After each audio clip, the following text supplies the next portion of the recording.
Friends, ఇది బుడమేరు వాగు Gudivada Hanuman junction ప్రధాన రహదారి మీద పుట్టకుంట నందివాడ మండలం పుట్టకుంట గ్రామం వద్ద బుడమేరు వాగుపై నిర్మించిన వంతెన.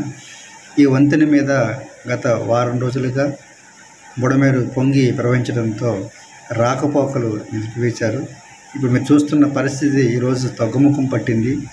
వంతెన మీదుగా ఒక అడుగు ఎత్తున నీరు ప్రవహిస్తూ ఉంది. గత వారం రోజులుగా ఈ రహదారి మీద రాకపోకలు నిలిపేశారు.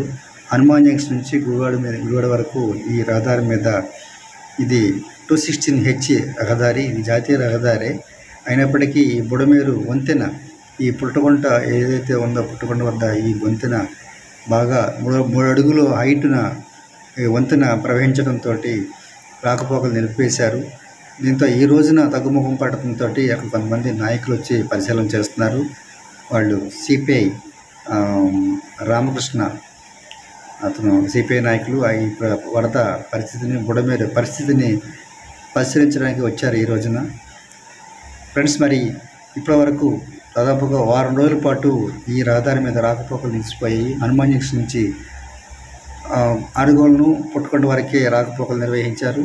అటు గుడివాడ నుంచి పుట్టకొండ వరకే రాకపోకలు, అది బుడమేరు వద్ద లింగాల విలేజ్ వరకే అది మనకి రాకపోకలు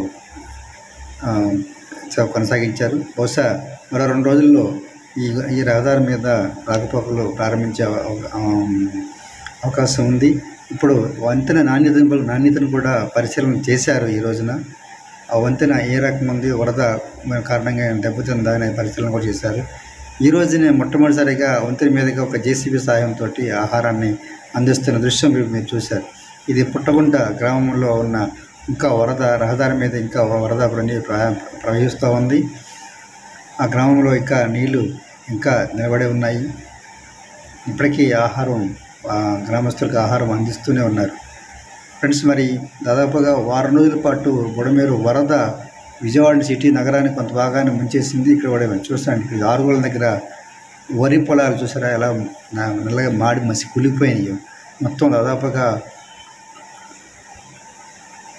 ఒక అడుగు మేర పెరిగిన వరి నారు చూసారా, వరి వ్యవసాయం ఏ రకంగా సర్వనాశనం అయిపోయిందో. ఈ రకంగా ఇప్పటికీ ఈ ప్రాంతంలో ఇంకా నీరు నిలబడే ఉంది పొలాల్లో. మరి 2 రోజులు 3 రోజులు పట్టే అవకాశం ఉంది. అయినా సరే వరి పంట చేతికి వచ్చే పరిస్థితి మాత్రం లేదు. Friends, thank you for watching. Please subscribe our channel.